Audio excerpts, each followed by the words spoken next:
all on my channel PanJYT. So I request you to all keep subscribing and share this video among with the friends who has geology background, and it will be very helpful to all of us. So start करते हैं। सबसे पहले तो बात यह है कि जो आपका जो टर्म है जिसके बारे में हम लोग पढ़ने जा रहे हैं, जो बेसिकली रिफ्रैक्टोमेट्री आप पढ़ने जा रहे हैं, तो इसका जो जनरल मीनिंग क्या है। तो सबसे पहले बात करेंगे यहाँ पे रिफ्रैक्ट की। तो रिफ्रैक्ट का मतलब यहाँ से आता है रिफ्रैक्टिव इंडेक्स से, और एम का जो मीनिंग आता है वो आता है मैट्री का जो मीनिंग आता है वो आता है डिटर्मिनेशन से। तो हम लोग रिफ्रैक्टिव मैट्री में कंप्लीटली क्या करते हैं, रिफ्रैक्टिव इंडेक्स का डिटर्मिनेशन करते हैं। ठीक है, हम लोग क्या करते हैं इसमें कंप्लीटली रिफ्रैक्टिव इंडेक्स का डिटर्मिनेशन करते हैं। ओके, सो वही दे रखा है कि measuring refractive index of unknown material with the help of material of known refractive index. यानी कि इसमें हम लोग क्या करते हैं कि हमारे पास एक ऐसा मटेरियल होता है जिसका एन हमें पता रहता है, और एक ऐसा मटेरियल आता है जिसका एन हमें नहीं पता रहता है। तो जिसका पता रहता है उसकी हेल्प से हम लोग जो अननोन मटेरियल है उसका रिफ्रैक्टिव इंडेक्स जो है फाइंड कर सकते हैं। तो this is the basic concept of refractometry. And इसके आगे बढ़ते हैं नेक्स्ट स्लाइड पे। सो यहाँ पे दे रखा है रिफ्रैक्टोमेट्री। फर्स्ट पॉइंट क्या दे रखा है आपका कि refractometry is the method of measuring substances refractive index one of their fundamental physical property. यानी हमने बता दिया था कि रिफ्रैक्टोमेट्री में हम लोग क्या करते हैं कि ये एक मेथड है जिसके द्वारा हम लोग मेजर कर सकते हैं सब्सटेंस का रिफ्रैक्टिव इंडेक्स, और जो कि रिफ्रैक्टिव इंडेक्स जो है वो one of their fundamental physical properties होती है। अगर हम लोग फंडामेंटल फिजिकल प्रॉपर्टी का मतलब क्या है कि इट यानी कि इसको चेंज नहीं होता। अगर आप लोग एनाइसोट्रॉपिक मिनरल को छोड़ दें तो वहां पे क्या है कि जो मिनरल है, ठीक है, तो वहां पे उसकी जो रिफ्रैक्टिव इंडेक्स होता है ऑल डायरेक्शंस में, चाहे इधर जाइए चाहे इधर जाइए चाहे इधर जाइए, सब में सेम रहता है। ठीक है, and the second is refractometer is the instrument used to measure refractive index। ठीक है, अब देखो रिफ्रैक्टोमेट्री क्या है, ये एक टेक्निक है जिसके द्वारा हम लोग रिफ्रैक्टिव इंडेक्स को मेजर करते हैं। और रिफ्रैक्टोमीटर क्या है, it is the instrument by which we measure a refractive index of any material. So although refractometers are best known for measuring liquids, so यानी क्या है कि जबकि यद्यपि कि हम लोग रिफ्रैक्टोमीटर्स का यूज जो करते हैं वो लिक्विड के मेजर के लिए करते हैं, but for quick evaluation of concentration of dissolved substances as well. ठीक है, तो ये लाइन तो आपको क्लियर हो गई होगी, ये आपका 2 पॉइंट क्लियर हो गए आई थिंक। थर्ड पॉइंट दे रखा है कि measurement of refractive index of unknown substances measure substances dissolved in water and certain oil। यानी कि जो रिफ्रैक्टिव इंडेक्स का, ठीक है, किसी भी अननोन सब्सटेंस के रिफ्रैक्टिव इंडेक्स का जब हम लोग मेजरमेंट करते हैं तो उसमें बेसिकली क्या करते हैं कि जो मेजर सब्सटेंस है डिसॉल्व्ड इन वाटर, उसको क्या करते हैं, उस सब्सटेंस को, late us suppose it is a container and इसमें इमर्शन ऑयल भरा है, तो लेट अस दिस मिनरल का हमको रिफ्रैक्टिव इंडेक्स फाइंड करना है। तो इन दिस केस में क्या करेंगे हम लोग, ये यहाँ पे इसमें डिप कर देंगे, फिर उसकी कंपैरिजन से हम लोग रिफ्रैक्टिव इंडेक्स फाइंड कर सकते हैं, जो कि मैं आगे के स्लाइड्स में बताने वाला हूँ। ठीक है, सो बने रहिए हमारे साथ। रिफ्रैक्टोमीटर, ठीक है, रिफ्रैक्टोमीटर, अभी हमने रिफ्रैक्टोमेट्री की बात की, अब हम लोग बात करेंगे रिफ्रैक्टोमीटर जो कि इंस्ट्रूमेंट है। ठीक है, तो रिफ्रैक्टोमीटर क्या करता है कि measure the extent to which light is bent when it moves from air into a sample. It is typically used to determine the refractive index of a liquid state. That means if you have this surface and this is basically normal, so this is the incidence ray, suppose this is the incidence ray, ठीक है, suppose this is the incidence ray and the original path of this incidence ray is in this direction, but it is bent something like that or that, depending upon the medium, from which medium to which medium it is going. So if so it is basically refractometer measures the extent to which light is bent. Okay, light is bent हुई तो वो कितना extent है, ठीक है, तो उसको वो measure करती है। तो ये आपको यहाँ पे ऐसे बताया गया है। The second point is the refractive index is a unitless number between 1.300 and 1.700 for most compounds. यानी कि जो मोस्ट ऑफ द कंपाउंड है उनका जो रिफ्रैक्टिव इंडेक्स यानी कि जो एन होता है वो वेरी करता है। ठीक है, कहाँ से लेके 1.300 से और कहाँ तक करता है, 1.7000, ठीक है। तो ये बेसिकली इसकी लिमिट होती है फॉर मोस्ट मिनरल। ऐसा नहीं बोल रहा हूँ कि कोई मिनरल इससे कम रिफ्रैक्टिव इंडेक्स का या कोई मिनरल इससे ज्यादा रिफ्रैक्टिव इंडेक्स का नहीं हो सकता, बट परसेंटेज की बात करें तो लगभग ज्यादातर परसेंटेज जो है वो इसके अंदर आ जाता है, ठीक है। फिर दे रखा है the refractive index is a quantity which is constant for pure substance, ठीक है। Refractive index is a quantity which is constant for a pure substance under standard condition of temperature and pressure, ठीक है। अब यहाँ पे है क्या कि जो रिफ्रैक्टिव इंडेक्स है वो क्वांटिटी है जो कांस्टेंट है for a pure substance until unless कि उसमें कोई भी इम्प्योरिटी या फिर कोई अदर सब्सटेंस फॉरेन सब्सटेंस ना मिलाया गया हो। और सबसे मेन बात PT temperature conditions, okay. Temperature condition देखो, जो आपका रिफ्रैक्टिव इंडेक्स होता है वो टेम्परेचर से बहुत ज्यादा ही इफेक्टिव होता है, इफेक्ट उसका बहुत ज्यादा रहता है। तो इसके लिए हम लोग टेम्परेचर और प्रेशर कंडीशंस को स्टैंडर्ड मान के चलते हैं, यानी कि वेरिइंग नहीं है, ठीक है। नेक्स्ट स्लाइड में चलते हैं। तो इसमें क्या दे रखा है, इसमें आपका स्नेल्स लॉ दे रखा है, ठीक है। तो इसमें आई होप कि आप लोगों ने स्नेल्स लॉ 12th में पढ़ रखा होगा, तो आई थिंक इसमें ज़्यादा बताने की जरूरत है नहीं, बट ये जो लैंग्वेज मैंने लिख रखी है ये इसका डिस्क्रिप्शन है, इस फिगर का डिस्क्रिप्शन है। तो अगर आप लोग ये पढ़ सकते हैं तो पढ़िए, मैं आपको फिगर से समझा देता हूँ, ठीक है। सबसे पहले आपका ये नॉर्मल है, जैसा कि आप लोग जानते हैं कि नॉर्मल क्या होता है, परपेंडिकुलर टू द सरफेस, ये नॉर्मल आपका हो गया। और ये एक इंसिडेंस रे आ रही है जो कि नॉर्मल से θ1 एंगल बना रही है। तो जो θ1 है वो क्या है, एंगल ऑफ इंसिडेंस है। θ1 is the angle of incidence, okay. और ये जो θ2 है, बिकॉज अगर आप देखें तो इसका ओरिजिनल पाथ क्या है, ये है, और ये क्या है, टुवर्ड द नॉर्मल बेंड कर गई है, ठीक है, टुवर्ड द नॉर्मल बेंड कर गई है। तो आपका ये जो एंगल है, ये एंगल θ2, एंगल जो है आपका θ2, it is the angle of refraction, it is the angle of refraction. और एक बात और ध्यान रखिएगा कि जब हम लोग एंगल मेजर करते हैं वो हमेशा नॉर्मल से मेजर करते हैं, ना कि ओरिजिनल पाथ से, ठीक है। ये बात आप लोगों को ध्यान रखनी है in the case of the refracted रे। अब हमको यहाँ से एक और क्लू मिल रहा है कि भाई ये जो रे थी वो आई, वो सरफेस पे क्या करी, सरफेस पे इंसिडेंस करी और ओरिजिनल पाथ पे ना जाके वो टुवर्ड्स द नॉर्मल बेंट हो गई। तो इससे ये एक चीज क्लियर हो गई कि जो ये मीडियम है ये कैसा है, ये रेयरर मीडियम है, और ये जो मीडियम है, ये वाला मीडियम, ये कैसा है, डेंसर मीडियम है।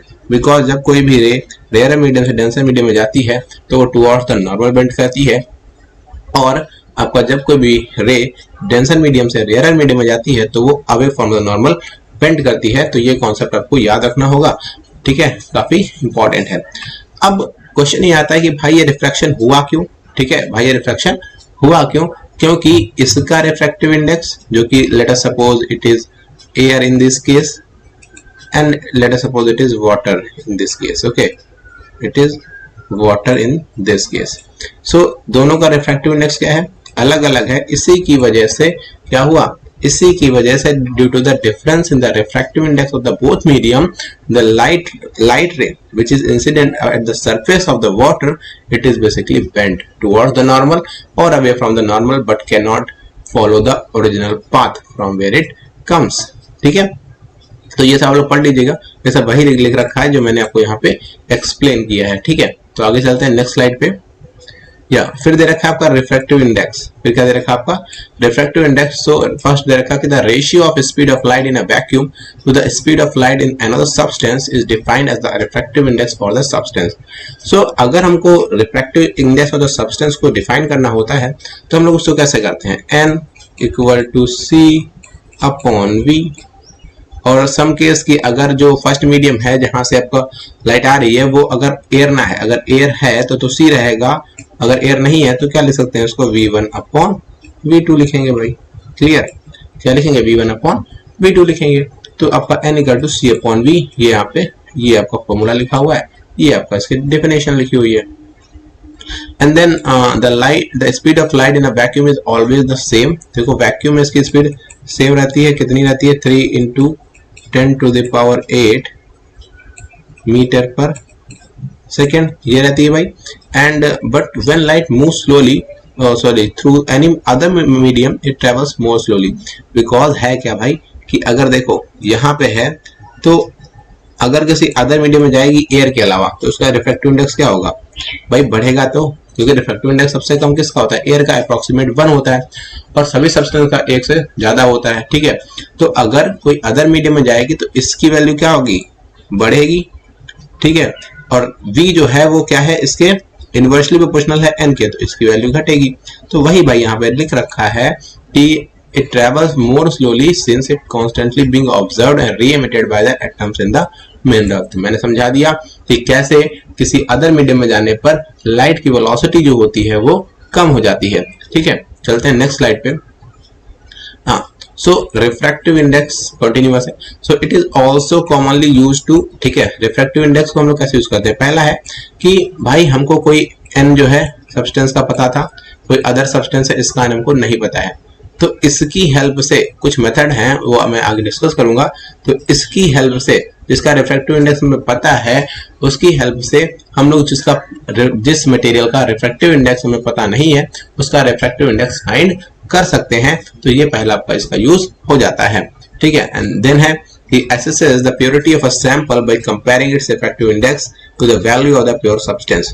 यानी कि हम लोग क्या कर सकते हैं कि जो है रिफ्रैक्टिव इंडेक्स जिसका हमें पता है, जैसे let us suppose you have a substance A whose refractive index is known, that is n, and we have a substance B and its refractive index let us suppose n1, हमको नहीं पता है कितना है, ठीक है। तो हम लोग क्या कर सकते हैं कि इससे कंपेयर करके इसके प्यूरिटी को, इसकी प्यूरिटी को, B की प्यूरिटी को कंपेयर कर सकते हैं। And determining the concentration of a solid in solution, ठीक है। यानी कि और क्या कर सकते हैं कि जो सॉल्यूट का कंसंट्रेशन है इन द सॉल्यूशन उसको हम लोग निकाल सकते हैं with the help of the knowing refractive index of a material, okay. तो ये आपका स्लाइड है, ठीक है। सो द नेक्स्ट स्लाइड में क्या लिख रखा है, the principle and the theories, okay, principle and the theories. So first point जो दे रखा है, the main principle involved in refractive material the refraction based on the speed of light that passes in the different medium. भाई मैंने बताया था कि जो रिफ्रैक्शन होता है वो और कुछ भी नहीं है बट वो रिफ्रैक्टिव इंडेक्स की वजह से होता है। Let us suppose you have this two medium, this is the normal, okay, this is the normal, and this medium has a refractive index of n1 and this refractive index of n2, and n1 and n2 is different. So when this light comes, so it is bent towards the normal or away from the normal, okay. So this is based upon the refractive index, okay. Now we are talking about the second, light enters into the denser medium to higher denser medium at angle that is with bend, okay. ये तो मैं पहले बता चुका हूँ कि जब कोई भी लाइट रे डेंसर मीडियम से रेयर मीडियम में जाती है तो वो away from the normal bend करती है, और जब कोई भी लाइट रे रेयर मीडियम से डेंसर मीडियम में जाती है तो वो टुवर्ड्स द नॉर्मल बेंड करती है, ठीक है। सो यहाँ पे थर्ड पॉइंट है n equal to sine I upon sine R. ये तो बहुत इंपॉर्टेंट है कि n जो है वो क्या है, इक्वल होता है angle of incidence, sine of angle of incidence upon sine of angle of refraction, okay. And the left point है कि some samples with different refractive index will produce different angles of refraction, ठीक है। जिसका refractive index different है वो भाई angle of refraction भी different दिखाएगा। and this helps in the assessment of the compound's composition and the purity of compound। और इसको हम लोग यूज किसमें कर सकते हैं कि कंपाउंड का केमिकल कॉम्पोजिशन क्या है और उसमें प्योरिटी ऑफ द कंपाउंड, उस कंपाउंड की प्योरिटी कितनी है, मतलब उसमें कोई आपका इम्प्योरिटी तो नहीं मिली हुई है, ठीक है। तो आई थिंक इतना सा सबको आपको समझ में आ गया होगा। तो फिर चलते हैं नेक्स्ट स्लाइड पे। हाँ, तो कुछ फैक्टर्स हैं जो कि अफेक्ट करते हैं रिफ्रैक्टिव इंडेक्स को, बिकॉज हमने बताया था कि किसी भी मटेरियल का जो रिफ्रैक्टिव इंडेक्स होता है वो कांस्टेंट रहता है अगर वो प्योर है। और मैंने एक चीज और बोली थी कि अंडर स्टैंडर्ड पीटी कंडीशन, तो टी पीटी क्यों बोला था, बिकॉज टी बहुत वेरी कर सकता है रिफ्रैक्टिव इंडेक्स को। अब बोलेंगे भाई ये तो आपने वैसे बता दिया, ठीक है, आपने तो बता दिया कैसे, बट क्या इसका कोई मैथमेटिकल वे है? हाँ, मैं बोलूंगा हाँ बिल्कुल है, क्योंकि अगर आप लोग देखोगे n equal to c upon v, that is the general formula for the refractive index if any light ray coming from air to any other medium whose refractive index is n, ठीक है।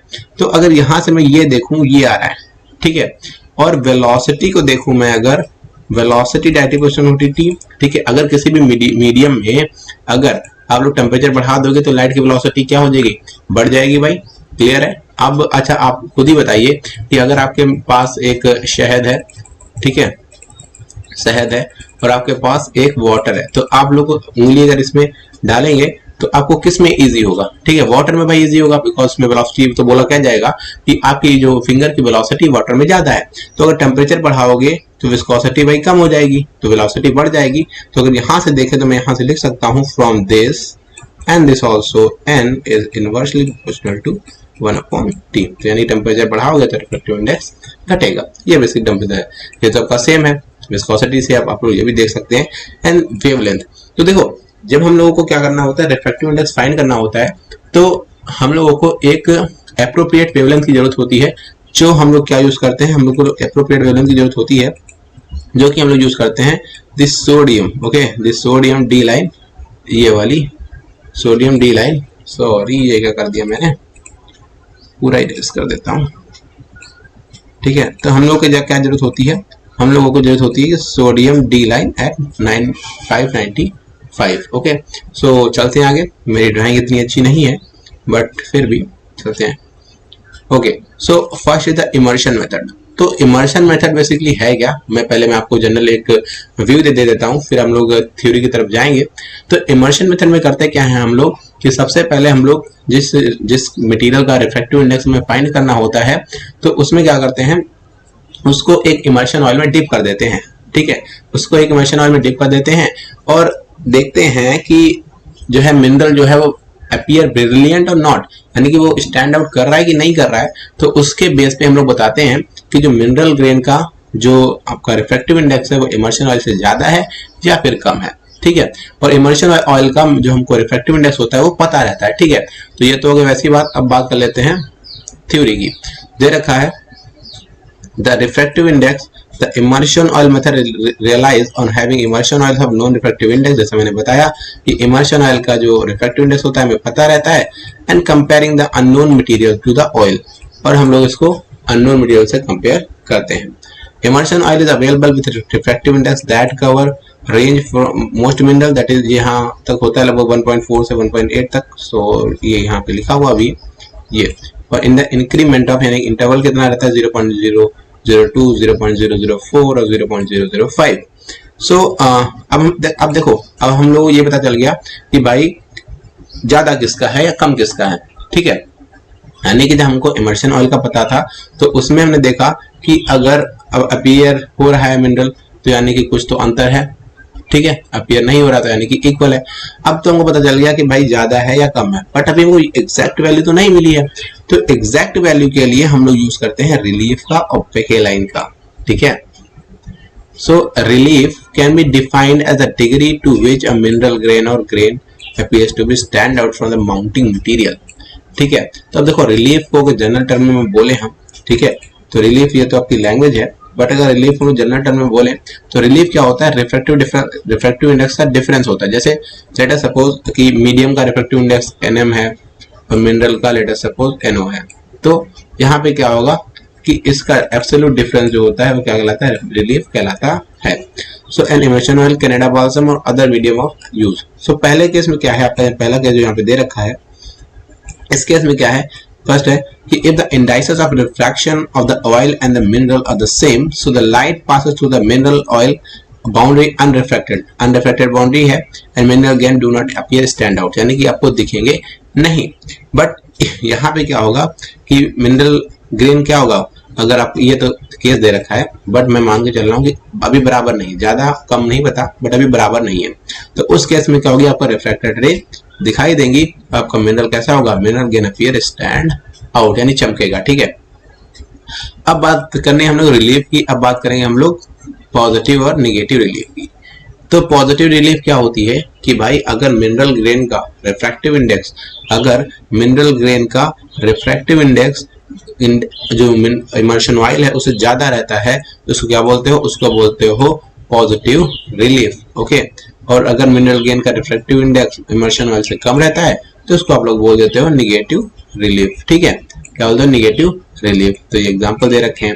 और भाई हाँ एक चीज और बता दे रहा हूँ कि एक और टर्म आता है यहाँ पे, मैंने शायद मेंशन करना भूल गया हूँ मैं यहाँ पे, तो एक आता है हाई, एक आता है लो, ठीक है, एक हाई रिलीफ आता है, एक लो रिलीफ आता है।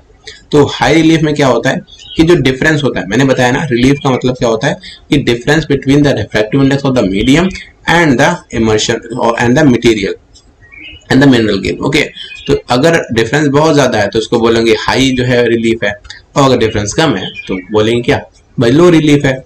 जैसे कि हाई में क्या रहता है 0.12 से क्या रहता है 0.12 से ज्यादा रहता है, ठीक है, 0.12 से ज्यादा रहता है। इसमें क्या रहता है 0.12 से सॉरी 0.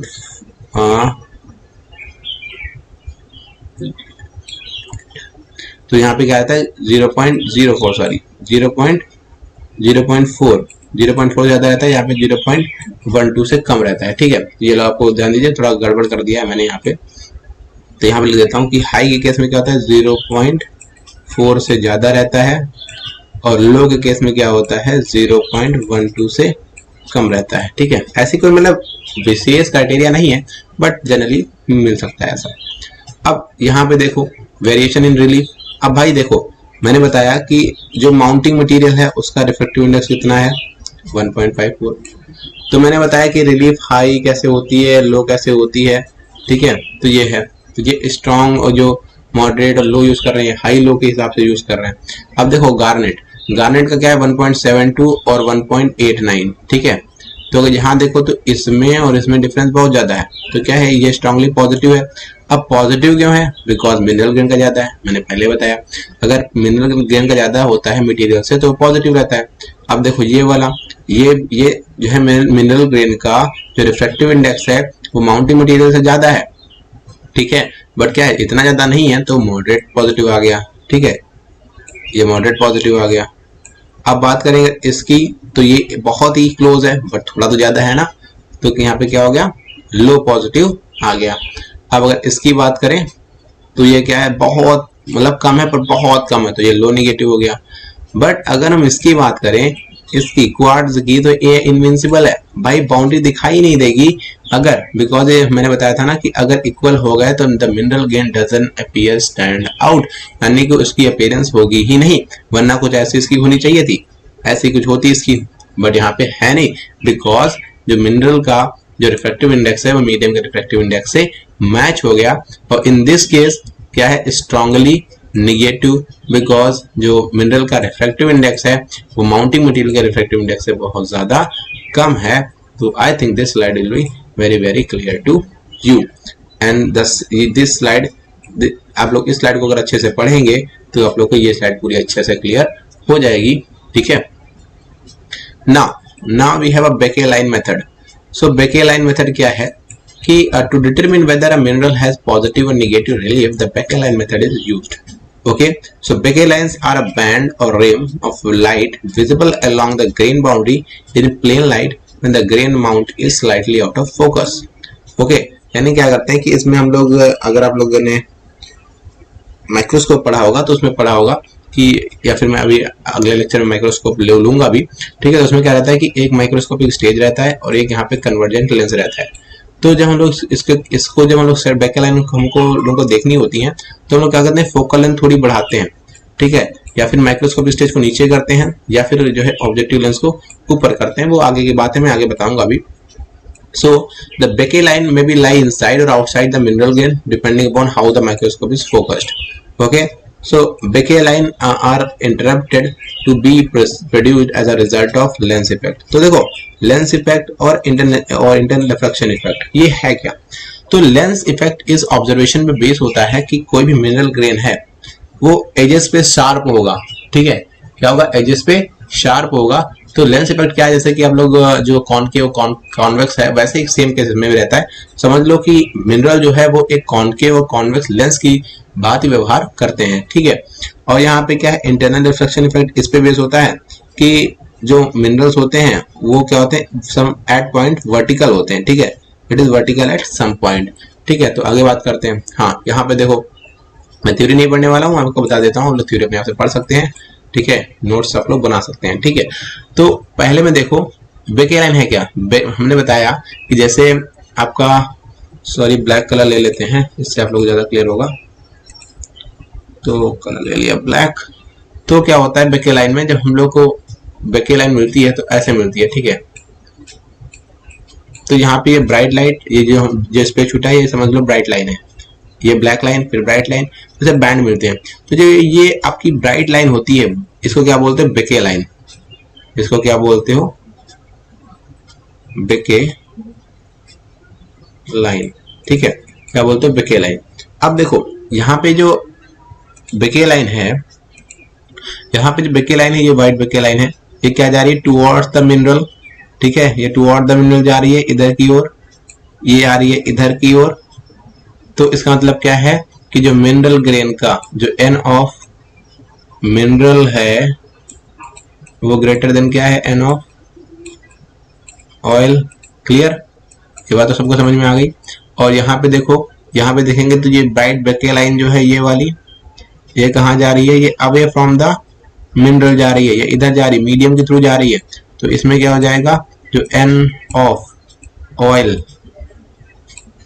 एन ऑफ ऑयल है वो ग्रेटर देन हो जाएगा एन ऑफ मिनरल, ठीक है। ये यही सब आपका लैंग्वेज में लिखा हुआ है तो आप लोग पढ़ सकते हैं। और जैसे यहाँ पर भी देख लो आप लोग, यहाँ पर भी देख लो ब्राइट बेके लाइन कहाँ आ रही है, अंदर की ओर आ रही है, ठीक है। यहाँ पर देखो ब्राइट बेके लाइन कहाँ जा रही है, बाहर की ओर जा रही है, ठीक है। तो ऐसे आप लोग थ्योरी ये पढ़ सकते हो, वही सब इसमें लिखा हुआ है, ठीक है। And now when another method is used to check whether the refractive index of the mineral grain is less or greater than the immersion oil, इसके एक और मेथड है। तो पहला क्या है, सॉरी लास्ट मेथड जो है वो है ऑब्लिक इल्यूमिनेशन मेथड, ठीक है, ऑब्लिक इल्यूमिनेशन मेथड।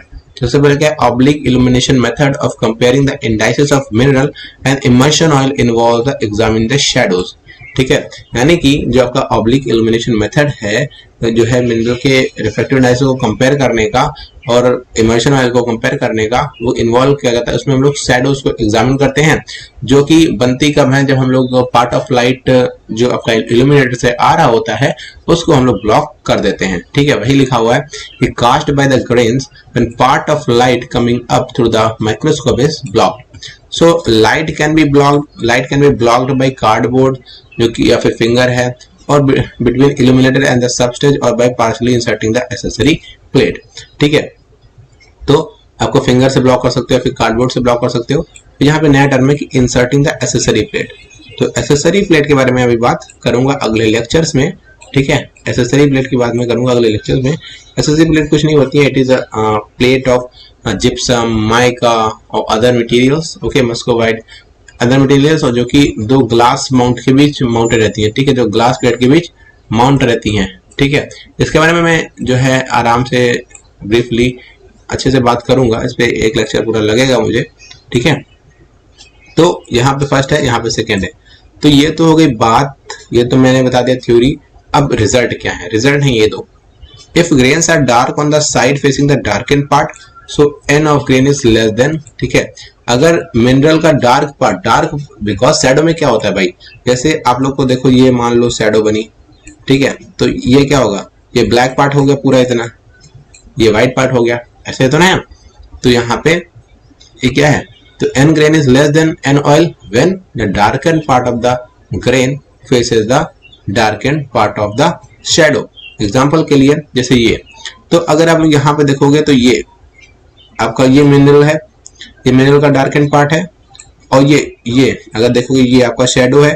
तो ये जो मिनरल का डार्कन पार्ट है वो शैडो की ओर है, तो इसका मतलब क्या हो गया, जो एन ऑफ ऑयल है, ठीक है, एन ऑफ ऑयल है वो ग्रेटर देन है एन ऑफ मिनरल से। क्लियर है। अगर ऐसे ही कुछ होता कि जो है जो वाइट फेस है, ठीक है, जो है लाइट फेस है, जो लाइट फेस है वो अगर कवर करता, ठीक है, लाइट फेस अगर इधर की ओर होता तो उस केस में क्या बोलते हैं हम, कि अगर लाइट फेस होता तो उस केस में बोलते हैं कि n of mineral is greater than n of oil, ठीक है। तो सबको समझ में आ गया होगा। So thank you for watching my video. And अगर आप लोगों को अच्छी लगी हो तो आप लोग वीडियो को लाइक करिए, कमेंट करिए और अपने दोस्तों के साथ शेयर करिए, ताकि जो लोग को ये वीडियो चाहिए उनके पास तक पहुंच पाए। और हाँ, कमेंट करना ना भूलिए, क्योंकि अगर आपको कोई प्रॉब्लम लग रही है या फिर आपको हमें सजेशन देना चाहते हैं तो आप कमेंट बॉक्स में कमेंट करके बता सकते हैं, ताकि मैं अपनी वीडियो को और ज़्यादा इम्प्रूव कर सकूं। सो थैंक यू वेरी मच।